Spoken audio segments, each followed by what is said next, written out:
Woe to the crown of pride, to the drunkards of Ephraim, whose glorious beauty is a fading flower, which are on the head of the fat valleys of them that are overcome with wine. Behold, the Lord hath a mighty and strong one, which is a tempest of hail and a destroying storm, as a flood of mighty waters overflowing, shall cast down to the earth with the hand. The crown of pride, the drunkards of Ephraim, shall be trodden under feet, and the glorious beauty, which is on the head of the fat valley, shall be a fading flower, and as the hasty fruit before the summer, which when he that looketh upon it seeth, while it is yet in his hand he eateth it up.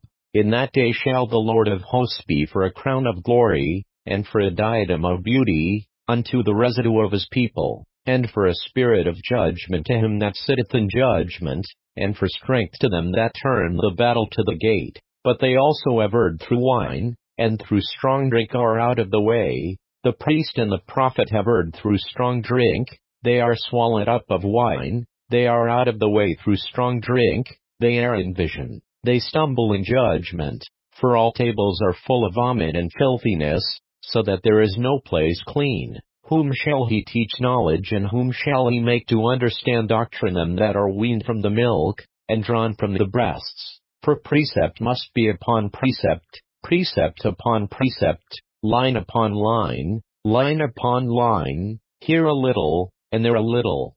For with stammering lips and another tongue will he speak to this people, to whom he said, This is the rest wherewith ye may cause the weary to rest, and this is the refreshing, yet they would not hear. But the word of the Lord was unto them precept upon precept, precept upon precept, line upon line, line upon line, here a little, and there a little, that they might go, and fall backward, and be broken, and snared, and taken. Wherefore hear the word of the Lord, ye scornful men, that rule this people which is in Jerusalem, because ye have said, We have made a covenant with death, and with hell are we at agreement. When the overflowing scourge shall pass through, it shall not come unto us, for we have made lies our refuge, and under falsehood have we hid ourselves. Therefore thus saith the Lord God, Behold, I lay in Zion for a foundation a stone, a tried stone, a precious cornerstone, a sure foundation. He that believeth shall not make haste. Judgment also will I lay to the line, and righteousness to the plummet, and the hail shall sweep away the refuge of lies, and the waters shall overflow the hiding place. And your covenant with death shall be disannulled, and your agreement with hell shall not stand. When the overflowing scourge shall pass through, then ye shall be trodden down by it. From the time that it goeth forth it shall take you, for morning by morning shall it pass over, by day and by night, and it shall be a vexation only to understand the report. For the bed is shorter than that a man can stretch himself on it, and the covering narrower than that he can wrap himself in it.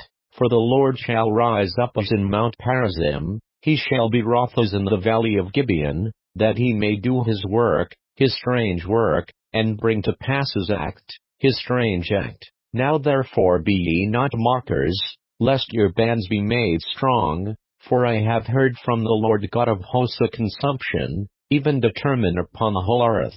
Give ye ear, and hear my voice, hearken, and hear my speech. Doth the plowman plow all day to sow? Doth he open and break the clods of his ground? When he hath made plain the face thereof, doth he not cast abroad the fitches, and scatter the cummin, and cast in the principal weed and the appointed barley and rye in their place? For his God doth instruct him to discretion, and doth teach him. For the fitches are not threshed with a threshing instrument, neither is a cart wheel turned about upon the cummin, but the fitches are beaten out with a staff, and the cummin with a rod. Bread corn is bruised, because he will not ever be threshing it, nor break it with the wheel of his cart, nor bruise it with his horsemen. This also cometh forth from the Lord of hosts, which is wonderful in counsel, and excellent in working.